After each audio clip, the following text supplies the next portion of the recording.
নমস্কার সবাইকে, প্রতিমা ভেজ কুকিংয়ে সবাইকে স্বাগতম। আজ আমি তোমাদের সাথে পুঁই ফল ভাজি রেসিপি শেয়ার করব।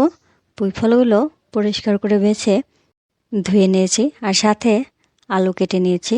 আলুগুলো একটু বড় সাইজ করে কেটে নিয়েছি।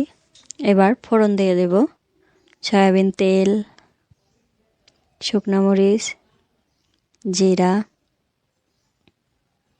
ফোড়নটা একটু ভেজে নেব। ভাজা হয়ে গেছে, এবার পুঁই ফলগুলো দিয়ে দেব। কেটে রাখা আলুগুলোও দিয়ে দেব। দেয়া হয়ে গেছে। এবার দিয়ে দেব পরিমাণ মতো লবণ, হলুদ গুঁড়া।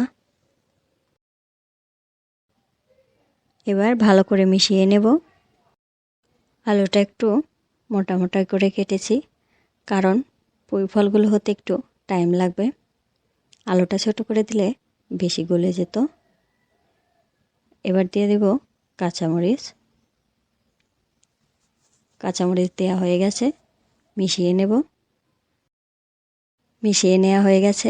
এবার কিছু সময়ের জন্য ঢেকে দেব। বাড়তি করে জল দেইনি। পুঁই ফল থেকে যে জলটা উঠেছে সেটাতেই ভালো করে সেদ্ধ হয়ে গেছে। ঢাকনাটা তুলে আবার একটু নেড়ে নিতে হবে। পুঁই ফল কিন্তু পাকা অবস্থায় ভাজি খাওয়া যায়, সেটা খেতেও অনেক মজা। আমার কাছে পুঁই ফল ভাজি অনেক ভালো লাগে। তোমাদের কার কার ভালো লাগে সেটাও কমেন্ট করে জানাবে। এখন শুধু নেড়ে চেড়ে ভেজে নিলেই হয়ে যাবে। আর আজকের এই পুঁই ফল ভাজি রেসিপিটা কেমন লাগলো অবশ্যই কমেন্ট করে জানাবে। সবাই ভালো থাকবে, সুস্থ থাকবে। নমস্কার।